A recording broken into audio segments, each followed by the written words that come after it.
சென்னை அண்ணா நகர் அருகே சாலையோர மரம் விழுந்து பைக்கில் சென்ற ஐசிஎஃப் சீனியர் இன்ஜினியர் பரிதாபமாக உயிரிழந்தார். கொரட்டூர் சிவலிங்கபுரத்தைச் சேர்ந்த ஜெயவேல் வேலை நிமித்தமாக அண்ணா நகருக்கு சென்றுவிட்டு இருசக்கர வாகனத்தில் வீடு திரும்பிக் கொண்டிருந்துள்ளார். நியூ ஆவடி சாலை மற்றும் ஐசிஎஃப் சாலை சந்திப்பு வழியாக வரும்போது சாலையோரம் இருந்த பெரிய மரம் ஒன்று திடீரென முறிந்து ஜெயவேல் மீது விழுந்தது. இதில் அவர் சம்பவ இடத்திலேயே பரிதாபமாக உயிரிழந்தார். அவரது உடலை கைப்பற்றி பிரேத பரிசோதனைக்கு அனுப்பி வைத்து போலீசார் விசாரித்து வருகிறார்கள்.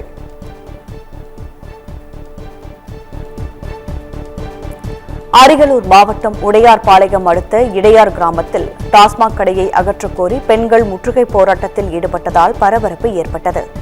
தடுத்து நிறுத்திய போலீசாருடன் தள்ளுமுள்ளு வாக்குவாதத்தில் ஈடுபட்ட பெண்கள் சாலையில் அமர்ந்து ஒப்பாரி போராட்டம் நடத்தினர்.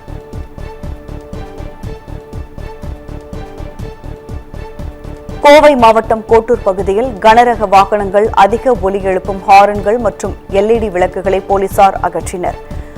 கோட்டூர் காவல் நிலைய போலீசார் வாகன சோதனையில் ஈடுபட்ட நிலையில் கனரக வாகனங்களில் அதிக ஒலி எழுப்பும் ஏர் ஹாரன்களை அப்புறப்படுத்தினர்.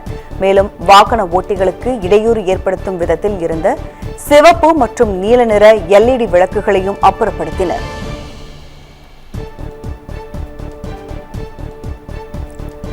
திண்டுக்கல் மாவட்டம் வேடசந்தூர் அருகே டிரை ஷாஃப்ட் கம்பெனி துண்டானதால் சாலையோர பள்ளத்தில் கவிழ்ந்து மினி வேன் விபத்துக்குள்ளானது. டிவிஎஸ் இருசக்கர வாகன கிடங்கில் உதிரி பாகங்கள் இறக்குவதற்காக ஹொசூரில் இருந்து வட மாநிலத்தைச் சேர்ந்த லலித் என்பவர் மினி சரக்கு வேனில் சென்றுள்ளார். அப்போது வேடசந்தூர் ஐயர் மடம் அருகே சென்று கொண்டிருந்த போது திடீரென வேனின் டிரைவ் ஷாஃப்ட் கம்பி துண்டானதால் சாலையோர பள்ளத்தில் கவிழ்ந்து விபத்துக்குள்ளானது. இதில் வேன் ஓட்டுநர் லலித் காயங்களின்றி அதிர்ஷ்டவசமாக உயிர் தப்பினார். விபத்து குறித்து போலீசார் விசாரணை மேற்கொண்டு வருகின்றனர்.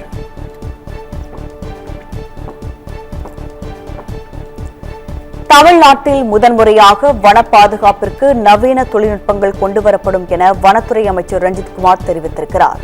காஞ்சிபுரத்தில் செய்தியாளர்களை சந்தித்த அவர் காட்டுத்தீ தடுப்பு நடவடிக்கைகள் மற்றும் வன விலங்குகள் மனிதர்கள் மோதல் தொடர்பாக பல்வேறு புதிய தொழில்நுட்பங்கள் அறிமுகப்படுத்தப்பட உள்ளதாக தெரிவித்தார்.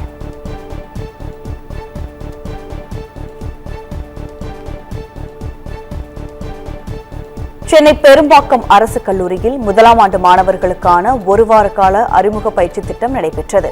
இதில் காவல்துறை சார்பில் மாணவர்களுக்கு போதைப்பொருள் ஒழிப்பு மற்றும் பெண்கள் பாதுகாப்பு குறித்து விழிப்புணர்வு அளிக்கப்பட்டது. இதில் 300க்கும் மேற்பட்ட மாணவ மாணவியர்கள் பங்கேற்றனர்.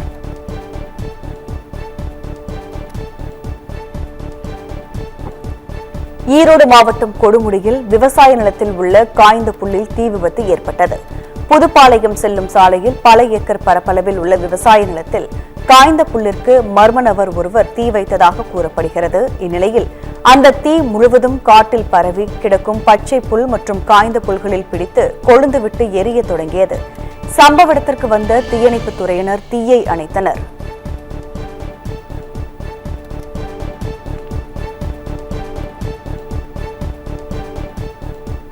கள்ளக்குறிச்சி மாவட்டம் சங்கராபுரத்தில் மாவட்ட காவல் கண்காணிப்பாளர் ஷானஸ் திடீர் ஆய்வு மேற்கொண்டார். நடைபாதை வியாபாரிகள் போக்குவரத்திற்கு இடையூறாக கடைகளை சாலைகளில் அமைக்கக்கூடாது என்றும் இருசக்கர வாகனத்தில் பணம் வைத்து பந்தயம் கட்டி பைக் ரேஸில் ஈடுபடும் இளைஞர்களை கண்காணித்து அவர்களது இருசக்கர வாகனத்தை பறிமுதல் செய்து வாகன உரிமம் ரத்து செய்யப்படும் என்றும் எச்சரித்தார். நகைக்கடைகள், அடகு கடைகள் மற்றும் நிதி நிறுவனங்களில் கண்காணிப்பு கேமரா பொருத்தவும் உத்தரவிட்டார்.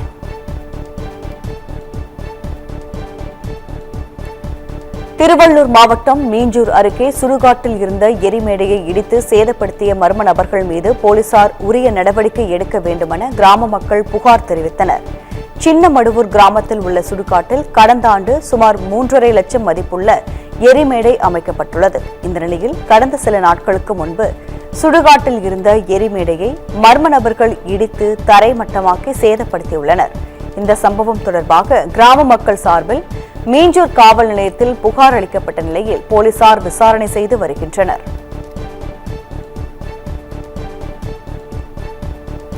திண்டுக்கல் மாவட்டம் நத்தம் அருகே வேம்பர்லை சுங்கச்சாவடியில் விசிக பிரமுகர் என கூறி ஊழியர்களுடன் தகராறில் ஈடுபட்ட நபரால் பரபரப்பு ஏற்பட்டது. கிழக்கள்ளந்திரி பகுதியைச் சேர்ந்த பூவன் அவருடைய நண்பருடன் காரில் மதுரை நோக்கி சென்றுள்ளார். அப்போது வேம்பரளி சுங்கச்சாவடியில் பணியாளர் காருக்கான கட்டணத்தை கேட்டுள்ளார். அப்போது தாங்கள் விசிக பிரமுகர்கள் என்றும் காரை கட்டணமில்லாமல் செல்ல அனுமதிக்க வேண்டும் என்று கூறி ஊழியர் ஆண்டிசாமி என்பவரை தாக்கியதில் காயமடைந்த அவர் மருத்துவமனையில் அனுமதிக்கப்பட்டார். இதுகுறித்து தகவல் அறிந்த போலீசார் காரை நத்தம் காவல் நிலையத்திற்கு எடுத்துச் சென்றனர்.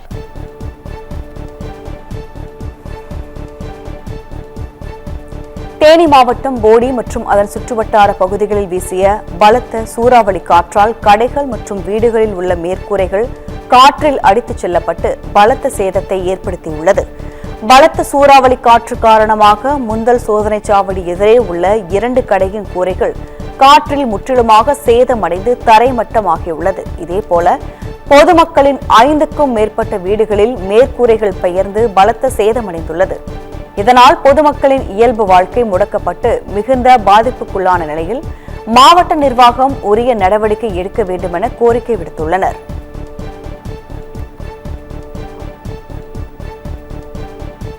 கோவை மாவட்டம் மேட்டுப்பாளையத்தில் அதிக வெளிச்சம் தரும் முகப்பு விளக்குகள் மற்றும் அதிக ஒலி எழுப்பும் ஹாரன்கள் பயன்படுத்திய வாகனங்களுக்கு போலீசார் அபராதம் விதித்தனர்.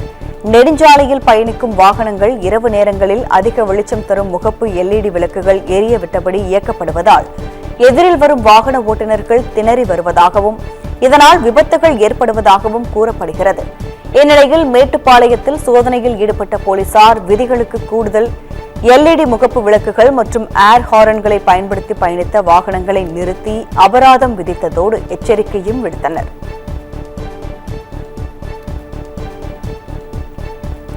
கோயம்புத்தூர் மாவட்டம் மேட்டுப்பாளையம் உதகை நெடுஞ்சாலையில் பாகுபலி காட்டு யானையுடன் புதிய யானை இணைந்து சாலையை கடந்து சென்றதால் வனத்துறையினர் அப்பகுதியில் தீவிர கண்காணிப்பில் ஈடுபட்டுள்ளனர்.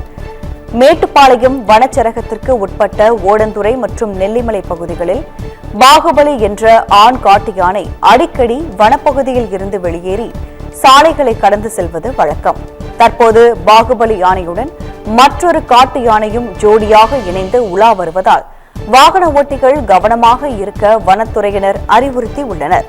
இந்நிலையில் வனத்துறையினர் அப்பகுதியில் தீவிர கண்காணிப்பு பணிகளை மேற்கொண்டுள்ளனர். நாமக்கல் மாவட்டம் குமாரபாளையம் அருகே 108 ஆம்புலன்ஸ் வாகனத்தில் மருத்துவமனைக்கு அழைத்துச் செல்லப்பட்ட வடமாநில கர்ப்பிணிக்கு ஆம்புலன்ஸிலேயே அழகான பெண் குழந்தை பிரசவிக்கப்பட்டது. தாயும் சேயும் நலமுடன் மீட்கப்பட்டு அருகில் உள்ள மருத்துவமனையில் அனுமதிக்கப்பட்டனர். இந்நிலையில் துரிதமாக செயல்பட்ட மருத்துவ உதவியாளர் ராமச்சந்திரன் மற்றும் 108 ஆம்புலன்ஸ் வாகன ஓட்டுநர் சரவணகுமாரையும் பொதுமக்கள் பாராட்டினர்.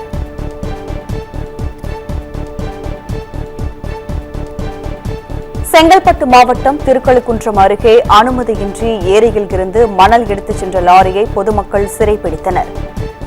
புலிப்பாந்தண்டலம் கிராமத்தில் உள்ள ஏரியில் அனுமதியின்றி மணல் எடுத்து செல்வதாக வந்த தகவலை அடுத்து ஊர் பொதுமக்கள் ஒன்றாக திரண்டு கனரக லாரி மற்றும் பொக்லைன் இயந்திரத்தை சிறைப்பிடித்தனர். மேலும் ஓட்டுநர்களிடம் பொதுமக்கள் வாக்குவாதத்தில் ஈடுபட்டதால் பெரும் பரபரப்பு ஏற்பட்டது. மாவட்ட நிர்வாகம் இந்த விவகாரத்தில் தலையிட்டு உரிய நடவடிக்கை எடுக்க கிராம மக்கள் கோரிக்கை விடுத்துள்ளனர்.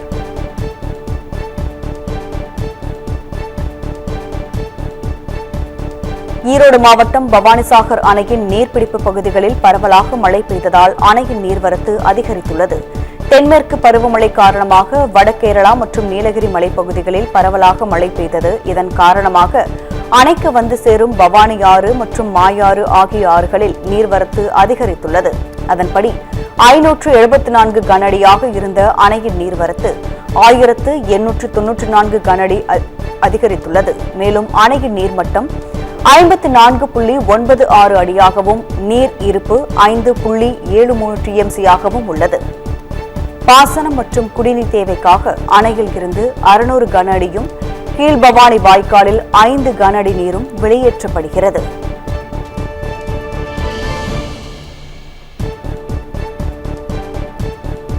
ஆட்டு இறைச்சிக்கு பதிலாக மாட்டு இறைச்சி கலப்பதாக யூடியூபில் ஒருவர் அவதூறான கருத்துக்களை பதிவு செய்வதாக தமிழ்நாடு சமையல் கலை தொழிலாளர் முன்னேற்ற சங்கத்தினர் சென்னை காவல் ஆணையர் அலுவலகத்தில் புகார் அளித்துள்ளனர். பின்னர் செய்தியாளர்களிடம் பேசிய சங்கத்தின் மாநில பொதுச் செயலாளர் இட்லி இனியவன், யூடியூபர் சதாம் ஹுசைன் என்பவர் சமூக வலைதளங்களில் பல கேட்டரிங் நிறுவனங்களில் மட்டன் இறைச்சிக்கு பதிலாக கன்றுக்குட்டி இறைச்சியை கலந்து உணவு தயாரித்து வழங்குவதாக ஒரு குற்றச்சாட்டினை வைத்துள்ளார் என்றும், எந்த கேட்டரிங் நிறுவனம் என கூறாமல் பொதுவாக ஆதாரமற்ற ஒரு தகவலை சமூக வலைதளங்களில் வெளியிட்டுள்ள அவர் மீது போலீசார் நடவடிக்கை எடுக்க வேண்டும் என வலியுறுத்தினார்.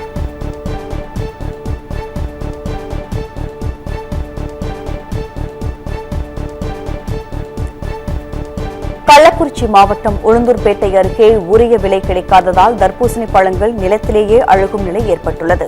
ஆதனூர், பரிக்கல், பூமாம்பக்கம், வடகுரும்பூர், நெய்வனை உள்ளிட்ட கிராமங்களில் விவசாயிகள் தர்பூசணி பயிரிட்ட நிலையில் அதிக விளைச்சல் காரணமாக உரிய விலை கிடைக்கவில்லை என வேதனை தெரிவித்துள்ளனர். ஏக்கருக்கு 1 லட்சம் ரூபாய் வரை செலவு செய்த நிலையில் கிலோ 2 ரூபாய் வரை மட்டுமே விலை போனதால் கடும் நஷ்டத்திற்கு உள்ளானதாக வேதனை தெரிவித்தனர்.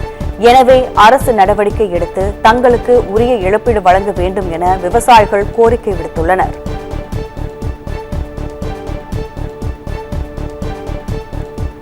திருப்பத்தூர் மாவட்டம் வாணியம்பாடி அருகே கோவிலுக்குள் புகுந்து சுவாமி சிலைகளை சேதப்படுத்திய மர்ம நபரை போலீசார் தேடி வருகின்றனர்.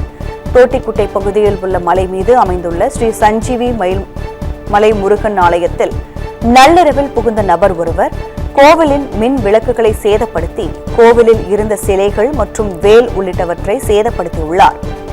இதுகுறித்து அளிக்கப்பட்ட புகாரை அடுத்து குறிசலாப்பட்டு போலீசார் அங்குள்ள சிசிடிவி பதிவுகளை கொண்டு மர்ம நபரை தேடி வருகின்றனர்.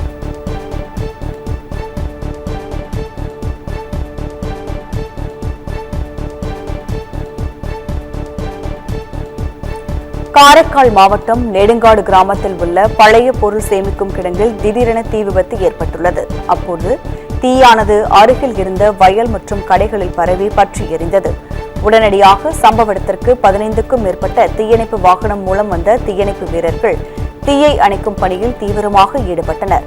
இருந்தபோதிலும் வெயிலின் வெப்பத்தால் அதிக இடங்களில் தீ பரவியதால் சுமார் 3 மணி நேரத்திற்கு மேலாக போராடி தீயை அணைத்தனர். விபத்தில் பல லட்சம் பொருட்கள் சேதமானது. விபத்து குறித்து போலீசார் விசாரணை மேற்கொண்டு வருகின்றனர்.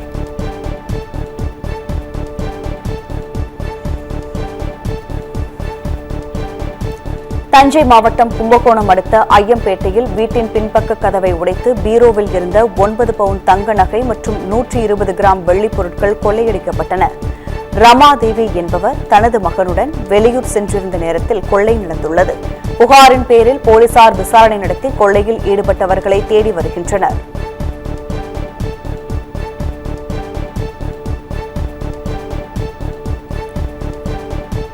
தஞ்சை மாவட்டம் கும்பகோணத்தில் வீட்டில் ஏற்பட்ட தீ விபத்தில் 10 பவுன் நகை மற்றும் பல லட்சம் ரூபாய் மதிப்பிலான பொருட்கள் எரிந்து சேதமடைந்தன.